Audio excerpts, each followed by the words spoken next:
요한일서 5장 13절로 15절까지 말씀을 한 목소리로 함께 같이 읽습니다.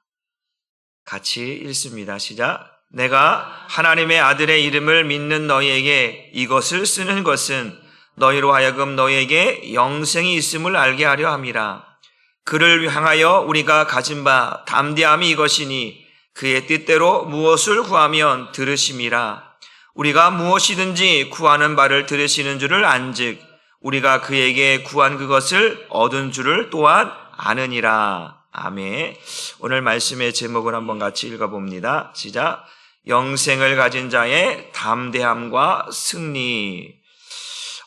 오늘 사도 요한이 우리에게 무엇을 이야기하냐면 우리는 예수를 믿는 우리에게는 영생이라고 하는 것이 있다. 영생이라고 하는 것이 주어졌다라고 우리에게 말씀을 하고 있습니다. 그러면 영생 한번 따라해 봅시다. 영생을 가진 자는 하나님께로부터 난 자입니다.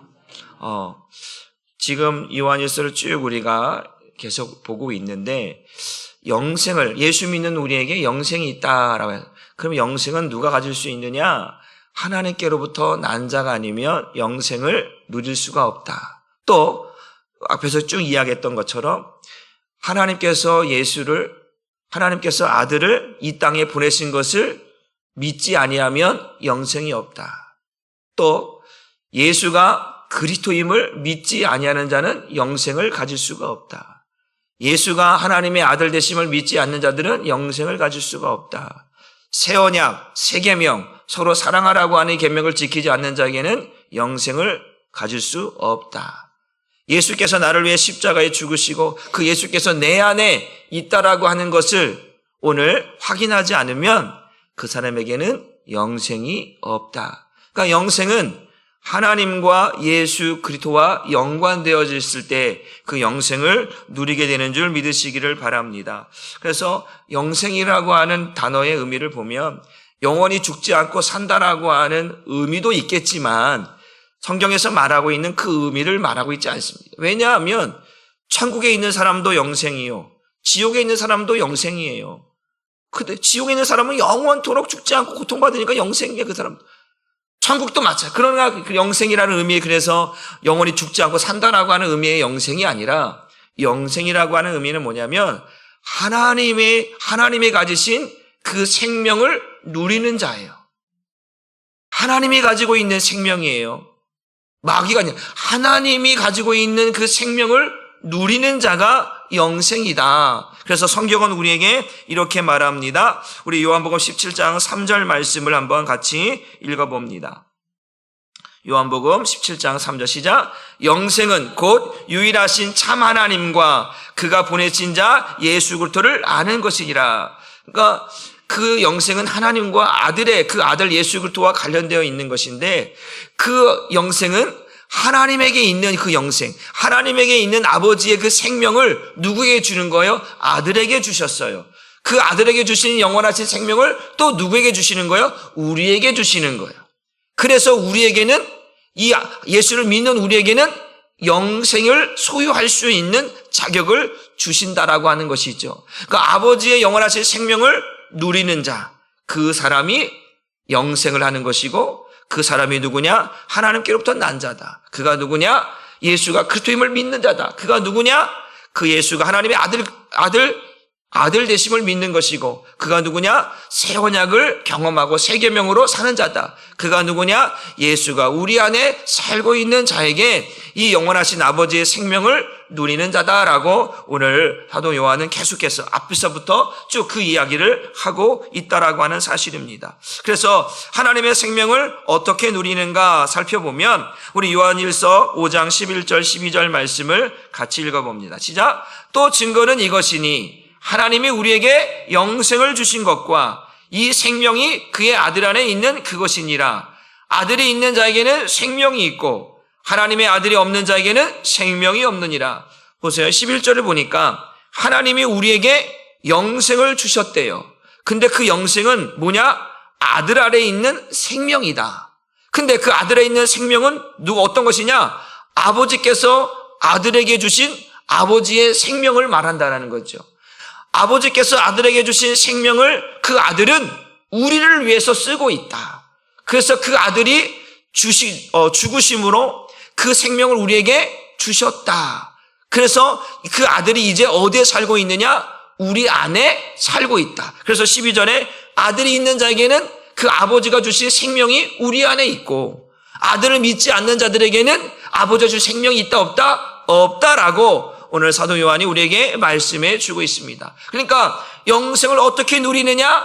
예수가 우리 안에 있을 때만 누릴 수 있다. 예수가 우리 안에 있을 때만 누린다면 그 예수가 우리 안에 있다라고 하는 것은 그가 누구냐? 바로 하나님이 하나님이 아들을 이 땅에 보내신 것을 믿는 자고, 예수가 그리스도임을 믿는 자고, 예수가 하나님의 아들 되심을 믿는 것이고, 그가 새 언약을 이루신 것을 믿는 것이고, 그가 우리를 위해 십자가에 죽으심으로 우리의 죄를 사하셨다라고 하는 것을 믿는 자가 바로 영생을 누리는 자다.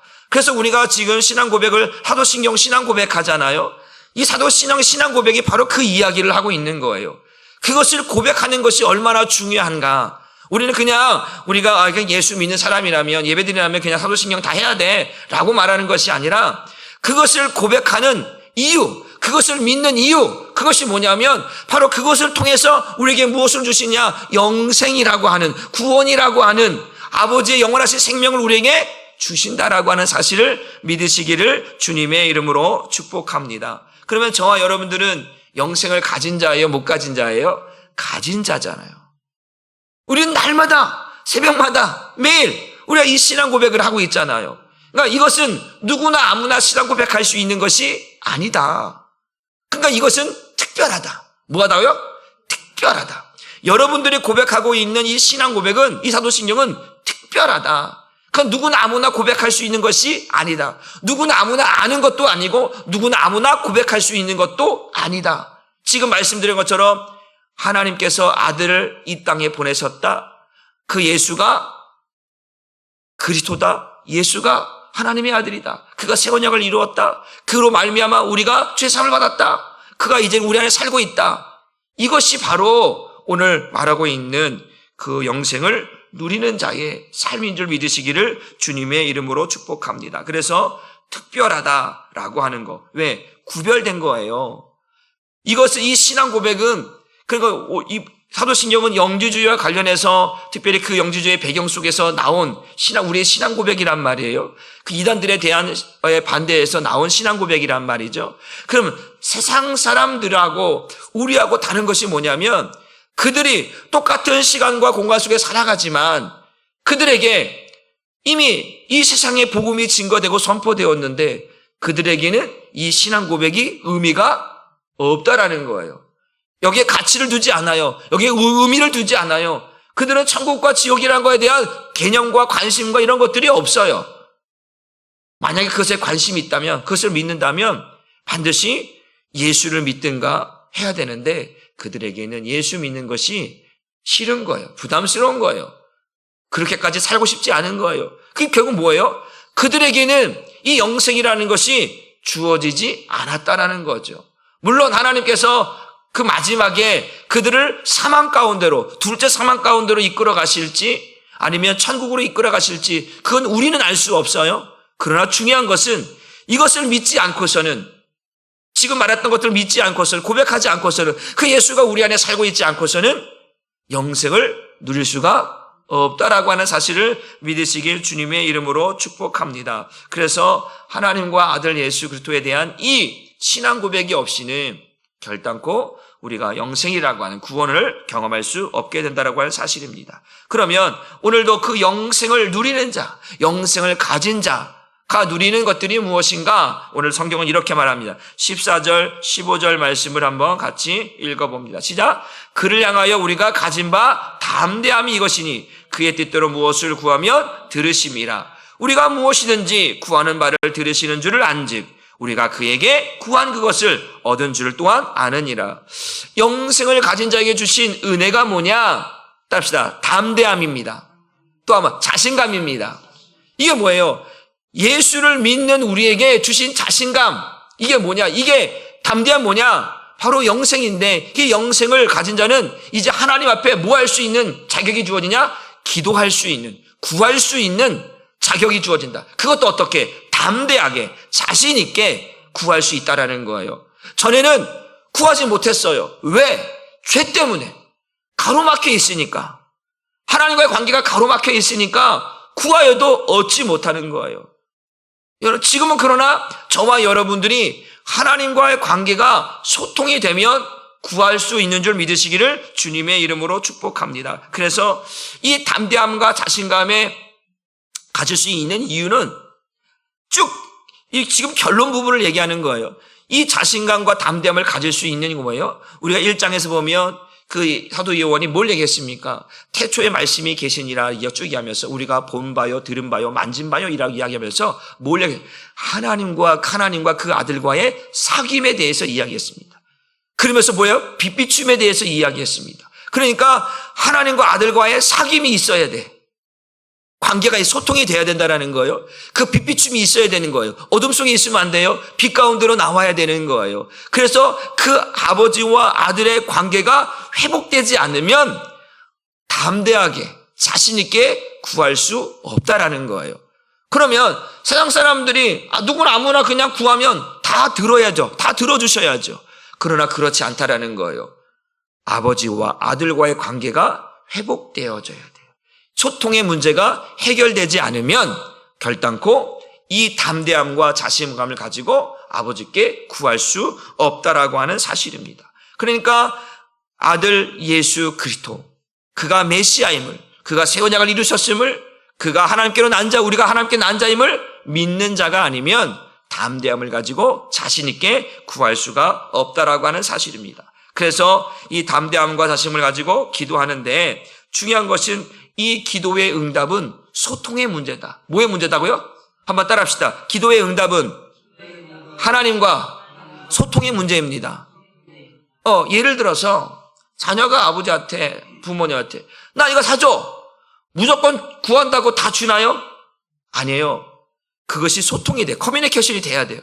그 아들이 원하는 게 이게 아버지와 딱 맞아야 돼. 아들이 갑자기 칼 사달라 그래. 너 칼은 왜 필요한데? 예를 들어서 이 칼 갖고 좀 장난치려고 흉기를 누구에게 좀 위협하려고 그런다고 그러면 주겠어요? 어린아이 갓난아이가 이제 한 3살 4살 애들이 TV에 보니까 누가 칼 갖고 막 장난치는 걸 봤어. 아빠 나도 가서 칼 사줘. 그 칼 사주나요? 이게 내가 원하는 것이 아버지가 원하는 것이 돼야 돼. 이 소통이 돼야 되는, 커뮤니케이션이 돼야 돼. 무조건 내가 다 구한다고 다 주시면 그건 아니야. 그것은 하나님께서 때가 되어짐에 적절할 때에, 필요할 때에, 우리가 구할 때에 주시는 거예요. 만약에 여러분들 저가 구했으면 로또죠, 로또. 그냥 어떤 사람은 아빠, 아버지, 나 부자가 되고 싶어요. 그럼 다 부자 됐겠죠. 그렇죠? 엊그저께 어떤 TV를 보는데 어떤 연예인 부부죠. 그 남자 이름 뭐예요? 그 부부인데 그 아내가 이제 임신을 하지 못해서 이제 임신을 했다가 이제 아이를 낳기 이제 출산하기 2주 전에 그 아이가 죽어서 그래서 이제 5년 동안 이름이 무슨 태연이라고 했는데 어떤 그 부부예요. 연예인 부부예요. 그런데 그들이 5년 동안 여러 가지 하면서 이제 아이를 갖고 싶어서 다시 이제 또 이렇게 여러 가지 운동을 하면서 갖는 건데 그들이 그래요. 그들이 고백하는 게 뭐냐면 이 아이를 갖는 게 처음에는 당연한 거라고 생각했어요. 결혼하면 당연히 아이를 갖고 그렇게 행복하게 살 줄 알았대요. 근데 자신들에게 닥쳐온 이 아픔이 아이가 허락되지 않는 거야. 그래서 막 처음엔 고통스럽고 힘들었는데 그들이 고백하는 것은 이 생명을 갖는다라고 하는 것은 신의 영역이다. 사람이 아무리 노력해도 그래서 그 사람들이 경주에 있는 한의원을 찾아가요. 그 사람이 그 한의원이 이 뭐 진맥을 짓는데 어떤 그런 출산에 대한 임신에 대한 이런 것들이 좀 유명한가 봐요. 그래서 전날에 와갖고 전날에 밤새도록 텐트 치고 거기서 그 줄을 서면 한다는 얘기예요. 그러면 그 얘기를 하는데 제가 그런 거예요. 그런 생각을 했습니다. 참 고백하잖아요. 신의 영역이라고 고백하면서 사람을 의지해요. 사람을 의지해요. 아니, 신의 영역이라고 하면서 사람을 의지합니다. 그런데 중요한 것은 제가 그걸 보면서 이런 거요. 생명이라고 하는 것이 하나님께서 우리에게 주신 영생이라는 것이 누구나 아무나 가질 수 있는 게 아니구나. 그 사람이 자녀를 갖고 싶지만 자기 마음대로 안 돼. 자기 뜻대로 안 돼. 이렇게 노력해보고 저렇게 노력해보고 저렇게 노력해도 안 돼. 우리 전에 있던 교회, 주님의 교회 다른 한 부목사님 가정에 자녀가 없어요. 저희 가정엔 4명의 자녀가 있는데 오영석 목사님이 우리 둘 불러놓으면 얘들 얘기를 안 해요. 우리는 4명이 있고 여기는 애들 자녀가 아무도 없어. 그래서 자녀 이야기를 안 해요. 저도 이제 특별히 자녀 얘기를 안 하죠. 근데 그 부목사님 내외는 애들을 되게 예뻐하고 좋아해요. 그런데 아기를 이것도 노력해보고 저것도 노력해보고 이것도 노력해보고 저것도 다 해봤어. 근데 결국은 아이를 못 가졌어요. 그러니까 너무 안타깝죠. 아이들을 너무 좋아하는데. 그러니까 이 생활을 하면서 영생이라고 하는 것이 누구나 아무나 가질 수 있는 게 아니다. 생명이라고 하는 것도 우리에게 주신 생명도 우리가 천년 만년 사는 것도 아니고 하나님의 때가 되면 다시 하나님께로 가야 되는 생명이고 또 어떤 생명은 지옥 가야 되고 어떤 생명은 천국 가야 되는 거잖아요. 이게 다 하나님의 뜻 가운데 있는 것이기 때문에 그래서 우리에게 영생이 있다라고 하는 것은 이거는 진짜 축복 중에 축복이고 은혜 중에 은혜이구나. 우리가 한 것이 없는데 그 예수가 하나님의 아들이심을 예수가 그리스도이심을 그가 하나님과 우리의 관계를 회복시키는 유일한 분이라는 사실을 그가 이제 우리 안에 살고 있다라고 하는 것이 이게 내가 영생을 누릴 수 있는 특별한 은혜구나. 구별된 은혜구나. 그런 것들을 고백하게 됩니다. 저와 여러분들이 이 영생을 가졌다라고 하는 것을 기뻐하시고 여러분들의 인생 가운데 여러분의 신앙 가운데 이것을 날마다 누릴 수 있기를 주님의 이름으로 축복합니다. 그래서 우리가 아까 그 연예인들이 바라지만 이게 안 되는 거예요.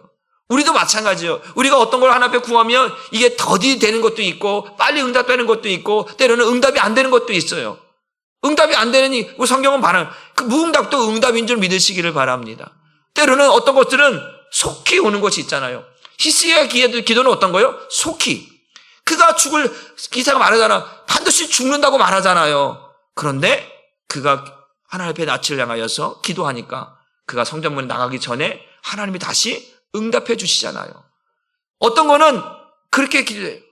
어떤 거는 아브라함은 오랫동안 기다려야 했어요. 자녀를 얻기 위해서. 바로 아니에요. 벌써 수십 년 동안 기다렸던 그러한 아들을 주시는 거죠. 또 어떤 것들은 응답이 안 되는 거예요. 사도 바울이 그가 눈에 가시가 있었는지 때로는 어떤 안질의 질병이 있던지 어떤 것이 정확히는 말하고 있지는 않지만 하나님께서 그걸 들어주지 않았어요. 그럼에도 불구하고 그것은 내게 주신 은혜다라고 이야기하는 거예요. 어떤 것은 속히, 어떤 것은 더디, 어떤 것은 응답 안 할 수도 있다라는 거예요. 그런데 그 모든 것들은 하나님의 응답이다. 그러나 이것이 소통의 문제다. 이것이 우리에게 필요한 것이라면 우리가 하나님 앞에 간절한 하나님의 뜻을 그의 뜻대로 무엇을 구하며 내 뜻이 아니에요. 누구의 뜻? 아버지의 뜻. 아버지가 기뻐하시고 아버지가 원하시는 것이라면 다 주는 거예요. 우리가 솔로몬의 기도를 보면 그 1000번을 들었을 때에 하나님께서 뭐 하신 거예요? 기뻐하셨던 거예요.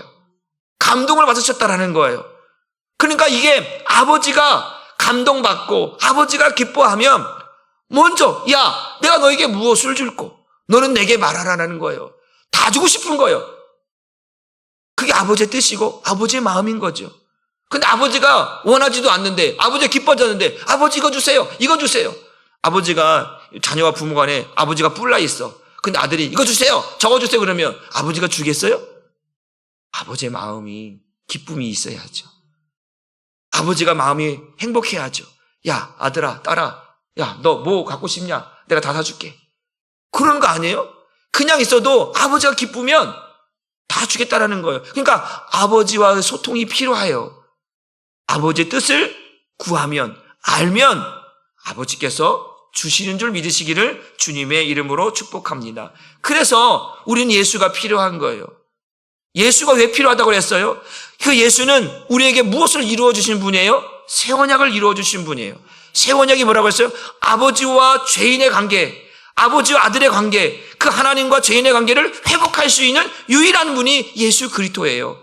그분이 이루신 것이 새 언약이에요. 그래서 아버지와 우리가 아버지라 부를 수 있도록, 아버지라 부를 수 있는 자격을 우리에게 주신 줄 믿으시길 바랍니다. 이제는 그 아버지를 향해서 아버지라고 부를 수 있는 은혜를 주셨다는 거예요.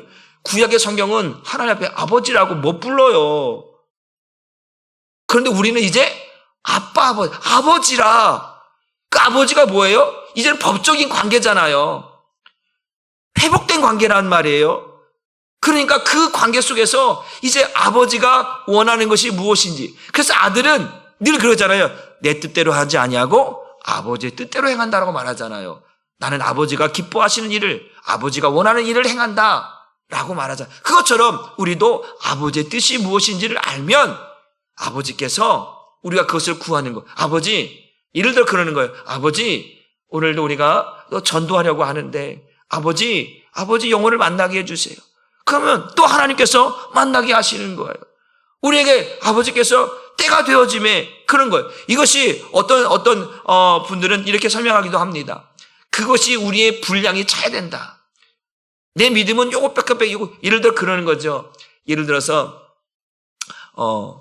새 신자가 와서 전도하러 같이 나갔어요. 전도하러 나가는데 같이 이제 기도할 거냐. 기도하면 오늘도 지나가다가 또 새로운 사람 영혼을 만나게 해주세요. 이런 기도를 할 거 아니에요. 그런데 새 신자가 왔는데 예를 들어서 전도하는데 예수 믿으세요. 예수 믿으세요. 우리 초청자청 오세요. 우리 한 사람께 오세요. 의했어.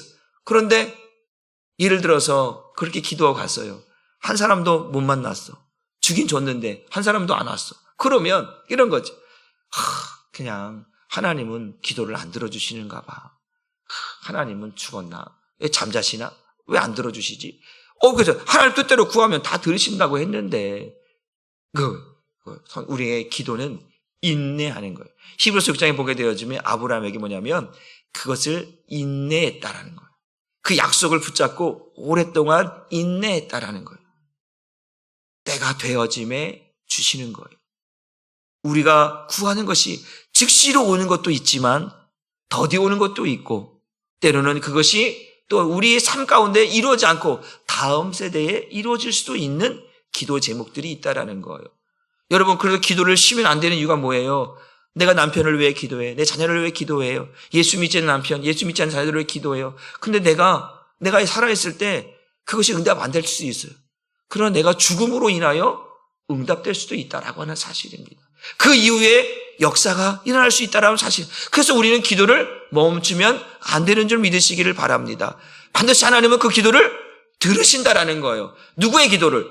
하나님께서부터 낳은 자들의 기도, 영생을 소유한 자들의 기도, 그들의 기도를 응답하시는 거예요. 그러나 그것이 소통의 문제이죠. 어느 때일까? 이것이 지금일까? 나중에일까? 아니면 더 후에일까? 그것은 누구도 아무도 몰라요. 하나님의 뜻 가운데 있는 것이죠. 그러나 기도는 멈추면 되지 않는다. 그러나 하나님께서 반드시 우리의 기도를 들으시고 응답하신다고 말씀하고, 그래서 우리가 무엇인지 구하는 바를 들으신다, 그리고 안다 라고 말하고 있다는 거예요. 그것을 여러분들이 깨달을 수 있고 기도할 수 있기를 주님의 이름으로 축복합니다. 그래서 우리는 무엇을 먹든지 무엇을 마시든지 하나님의 영광을 위하여, 아버지의 뜻을 위하여, 그의 의를 위하여 구하라고 말씀하고 있다는 거예요. 그리하면 하나님께서 때가 되어짐에 그 기도에 응답해 주신다고 말씀합니다. 마태복음 7장 11절 말씀을 한번 같이 읽어봅니다. 시작. 너희가 악한 자라도 좋은 것으로 자식에게 줄 알거든 하물며 하늘에 계신 너희 아버지께서 구하는 자에게 좋은 것으로 주시지 않겠느냐. 주시는데 좋은 것으로 주신대요. 그러니까 우리는 기도하는 것을 멈추면 안 된다. 영생을 소유한 하나님께 낳은 자들은 하나님과 늘 뭐 해야 되는 거예요? 소통. 기도가 영적인 호흡이잖아요. 아버지와 소통할 수 있는 유일한 그거예요. 우리는 예배를 우리는 기도는 우리의 입술로 고백하며 하나님과 소통하는 거잖아요. 이것처럼 하나님과 소통하는 게 없어요. 그러니까 이 기도를 멈추지 않고 여러분들이 늘 하나님 앞에 아버지라 부르며 그 아버지의 뜻을 따라서 구하는 그 간절함들이, 그 기도가 여러분에게 있기를 주님의 이름으로 축복합니다. 우리 1,000번제를 올리고 또 천일감사로 또 헌금을 이렇게 또 매 시간마다 드리는데 이것이 하나님께서 반드시 주실 줄 믿습니다. 반드시 하나님께서 이루실 줄 믿습니다. 왜 그렇습니까? 아버지는 들으시는 거예요. 그 마음의 소원이 얼마나 간절한지, 그것이 얼마나 하나님을 위한 것인지를 알게 되면 아버지께서 그것을 우리에게 주시는 줄 믿으시길 주님의 이름으로 축복합니다. 그런데 구하여도 얻지 못하는 경우가 있습니다. 우리 이사야서 59장 2절 말씀을 읽어봅니다. 시작. 오직 너희의 죄악이 너희와 너희 하나님 사이를 갈라 놓았고 너희 죄가 그의 얼굴을 가리워서 너에게서 듣지 않으시게 합니다. 우리가 구하도 얻지 못하는 것은 뭐냐면 하나님과 우리 사이에 뭐가 있는 거예요? 죄의 문제가 있다라는 거예요. 그래서 오늘 뭐예요? 그 사도 요한은 계속해서 뭐라고 하는 거예요? 하나님을 사랑한다면서 형제를 사랑하지 아니한다면 그 기도는 응답될 수가 없다는 얘기예요. 이해가 되시죠? 뭔가 막혀 있다면, 그래서 제가 막히면 뭐라고 그랬어요? 뚫으라고 했잖아요. 뚫어야 되는 거예요. 문제가 있어. 이 문제를 해결하지 않으면 안 되는. 그래서 우리는 예수를 의지하는, 예수의 이름으로 구하는 거예요. 아버지, 내가 예수의 이름을 부르는 것은 뭐예요? 아버지의 관계가 회복되기 위해서 예수의 이름을 부르는 거예요. 아버지와 나의 관계를 회복할 수 있는 유일한 분은 예수밖에 없는 줄 믿으시기를 바랍니다. 그러니까 우리는 예수의 이름으로, 모든 이름 뒤에 예수의 이름으로 기도합니다라고 말하는 것이 뭐예요? 그 이름으로 구하지 않는 것은 응답될 수가 없다. 그러니까 우리는 예수의 이름을 말하는 거예요. 그 예수가 누구입니까? 하나님의 아들이시며 메시아이며 그리스도시며 하나님과 나의 관계를 회복할 수 있는 유일한 분인 것을 알기에 우리는 예수의 이름으로 구하는 거예요. 죄의 문제를 해결할 수 있는 분이 누구예요? 예수밖에 없는 거죠. 우리의 죄의 문제를 씻어주시고 그 예수의 피로 속죄하신 분이 누구예요? 예수 그리스도잖아요. 그러니까 너희 죄악이 너희 사이에 하나 갈라놓았어. 모든 사람의 죄를 범하였으며 하나님의 영광에 이르지 못했다는 로마 3장 23절의 말씀처럼 그 죄 때문에 하나님과 소통되지 않았던 영적인 단절이 있었던 우리에게 예수 그리스도께서 이 땅에 오심으로, 그가 메시아 되심으로, 그가 하나님의 아들로 이 땅에 오셔서 우리의 모든 죄를 사하심으로 말미암아 이제는 그 막힌 것들이 무너진 거예요. 막힌 담이 무너졌다고 했잖아요. 성전의 그 희막이, 성막이, 그 성소의 휘장이 위로부터 아래로 찢어진 이유가 뭐예요? 누가 찢었을까요? 그거 재상이 찢었을까요? 아니죠. 하나님이 직접, 예수가 직접 찢으신 거예요. 왜? 아버지께로 나아갈 수 있도록. 그것을 누가 하신 거예요? 예수 그리스도께서 하신 거죠.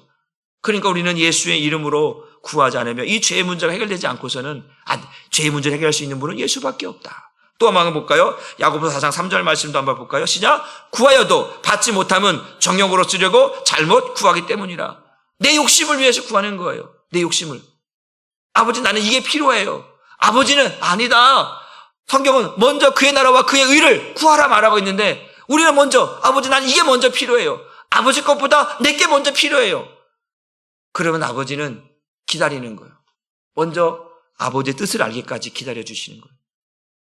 나는 막 이걸 원해. 아버지, 난 이거 주세요. 난 이게 더 필요해요. 근데 아버지는 아버지의 뜻을, 이 아들이, 이 자녀가 아버지의 뜻을 먼저 알기를 원하는 거예요. 그때까지 기다려주는 거예요. 구해서 무조건 주는 게 아니고 네가 내 뜻을 알기까지는 아버지가 기다려주시는 거예요. 그러니까 구해도 얻지 못하면 내 정욕, 내 육신을 위해서 하기 때문에 그것이 얻지 못하고 더디되거나 늦게 되거나 이루어지지 않는 경우가 많다라는 것이죠. 때로는 죄 때문에 얻지 못하는, 나도 모르게 타락해져 가고 있는, 나도 모르게 망하게 쓰지만 나도 모르게 정말로 변질되고 타락해 있는 나의 모습을 보지 못하고 나는 그냥 막 구해. 아니에요. 내가 하나님과의 관계 속에서 막힌 것이 있는지 없는지 또한 확인해야 돼요. 소통의 문제니까. 기도는 소통의 문제잖아요. 일방적인 게 아니잖아요. 일방적인 게 아니란 말이에요. 피드백이, 커뮤니케이션이 돼야 되는 거예요. 야곱이 그 돌베개 자고 기도할 때 하늘에서 천사가 오르락 내리락 하는 이유가 뭐예요? 이게 소통이에요. 소통이 되지 않으면 우리는 그냥 무조건 구한다고 일방적으로 하는 게 아니죠. 여러분들이 기도하는 건 멈추지 말되 여러분들이 하나님의 뜻을 먼저 알기를 주님의 이름으로 축복합니다. 그래서 우리가 항상 조심해야 할 것이 뭐냐면 우리 16절 말씀을 한번 봅니다. 시작. 누구든지 형제가 사망에 이르지 아니하는 죄 범하는 것을 보거든 구하라. 그리하면 사망에 이르지 아니하는 범죄자들을 위하여 그에게 생명을 주시리라. 사망에 이르는 죄가 있으니 이에 관하여 나는 구하라 하지 않노라. 그러니까 예를 들어서 우리가 지금 형제 사랑이라고 하는 것들로 하도 요한이 얘기하고 있는데 형제를 사랑하는데 그런데 우리가 형제를 사랑하는데 그가 죄를 짓고 있어. 예를 들어서 누가를 미워하고 있어. 시기하고 있어. 질투하고 있어. 죄를 짓고 있어. 그 사람을 위해서 뭐 하라는 거예요? 기도하라는 거예요. 그가 죄 가운데 빠지지 않도록. 그가 하나님 앞에 범죄하지 않도록. 왜? 죄를 짓는 자마다 마귀에게 속하니까 죄를 짓지 않도록 그를 위해 기도하면 하나님께서 그의 기도를 들으셔서 그를 영원한 생명, 둘째 사망에 가르지 않도록 그에게 생명을 주실 기회를 주신다라는 거예요. 그런데 기도하지 말아야 할 것들이 있다. 그때는 이것이 심각한 문제예요. 보면 사망에 이르는 죄가 있으니 이에 관한 나는 구하라 말하지 않겠다라는 거예요. 그러니까 얼마나 이거 뭐냐? 이게 성령 해방죄고 성령 모독죄고 성령을 근심하게 하는 거예요. 그게 뭐예요? 한번 성경 말씀을 봅니다. 우리 마태복음 12장 31절 32절 말씀 한번 읽어보면 시작. 그러므로 내가 너희에게 이르노니 사람에 대한 모든 죄와 모독은 사하심을 얻되 성령을 모독하는 것은 사하심을 얻지 못하겠고 또 누구든지 말로 인자를 거역하면 사하심을 얻되 누구든지 말로 성령을 거역하면 이 세상과 오는 세상에도 사하심을 얻지 못하리라. 이게 뭐예요? 보세요. 누군가 예수 믿으세요 라고 했는데 아직 내가 예수를 믿을 수 있는 마음이 준비가 안 돼요. 그러면 나는 아직 예수를 안 믿습니다. 뭐 여러 가지 등등으로 그거에 대해서 나는 예수 안 믿습니다 라고 말하는 거에 대해서는 얼마든지 그가 예수를 믿을 수 있는 기회가 있어요. 그런데 우리가 계시록의 3장 말씀한 것처럼 누구든지 내 음성을 듣고 마음의 문을 열지 아니할 때는 주님께서 분명히 그 성령이 말씀하시는 거예요. 성령께서 우리에게 예수 믿으라고 우리에게 말씀하고 있는데 그 믿으라는 것은 한 번, 두 번이 아니에요. 그런데 그것을 끝끝내 뭐하는 자? 받아들이지 않는 자, 영접하지 않는 자들은 사하심을 얻지 못한다라는 거예요. 그래서 지금 사도 요한이 계속 뭐예요? 예수가 메시아임을 믿지 아니하면 영생이 없다. 예수가 하나님의 아들 되심을 믿지 아니하면 영생이 없다. 그가 예수의 새 언약, 그가 우리 예수의 피가 우리를 사했음을 것도 믿지 않으면 그에겐 영생이 없다.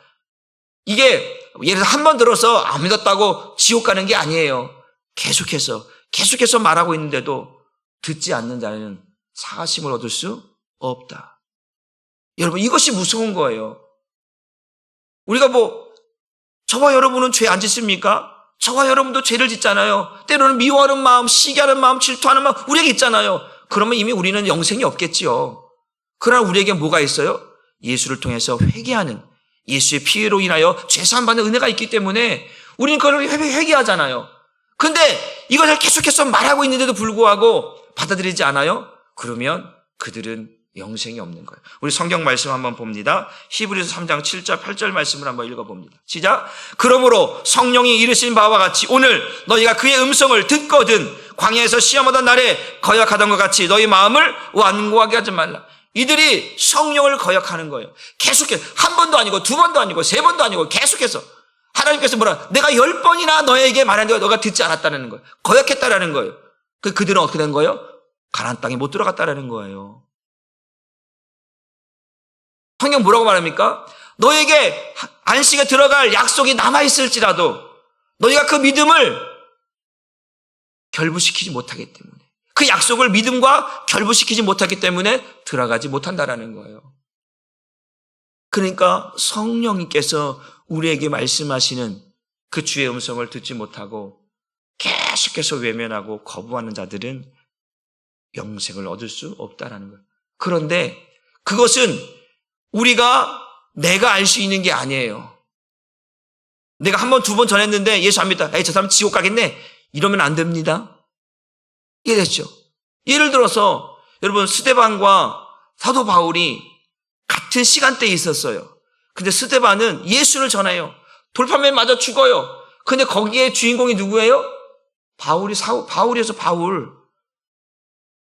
사울 때 그 사울이 그 스데반 죽이는데 장군이었단 말이에요. 증인이에요, 증인. 그런데 나중에 보니까 두 사람이 다 어디에 있는 거예요? 그들이 다 하나님께로부터 난 자였다는 사실이에요. 이해가 되시죠?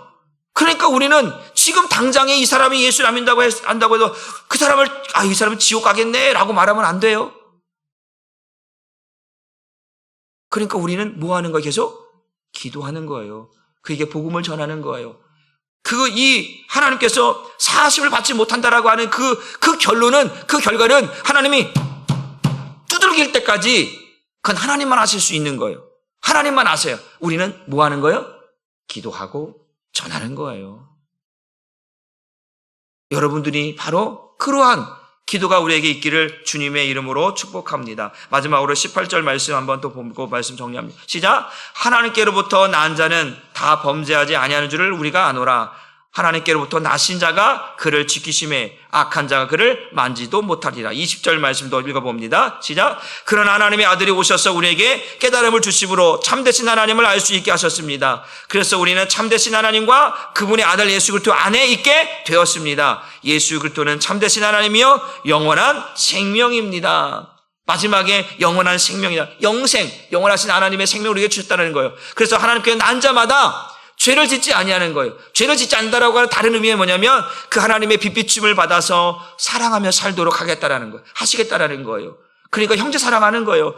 그 하나님께서 우리에게 빛비춤을 보시고 빛 가운데 나와서 하나님께서 우리에게 주신 새 언약 새 계명을 통해서 서로 사랑하라 말씀하신 그들이 누구냐? 그들이 하나님께 난 자들이고 하나님께 난 자들은 어떤 자들이냐? 영생을 가진 자들이다. 영생을 가진 자들은 어떤 자들이냐? 그 아버지 하나님과 그 아들을 아는 자들이다. 어떻게 하느냐? 그 아들이 우리 안에 있어서 아버지가 누구인지를 알게 하시는 자들이다. 그러니까 그 아버지와 아들이 가지고 있는 생명이 영원한 생명이고 그 영원한 생명을 가진 우리에게는 담대함이 있다. 자신감이 있다. 이제는 우리가 그 아버지께 아버지라 부를 수 있는 그 아버지께 이제 구하는 일을 여러분들이 연습해야 되는 거예요. 기도하는 연습, 기도의 훈련, 이 경건의 훈련을 여러분들이 날마다 할 수 있기를 주님의 이름으로 축복합니다. 여러분 기도할 때 하나님 응답하시는 거예요. 여러분 한나가 알을 갖지 못하는 한나가 매일 앞에 나와서 우는 거예요. 하루아침에 주는 게 아니죠. 그의 간절함이 하나님의 마음을 움직였을 때 아버지께서 그에게 아들을 주시는 거예요.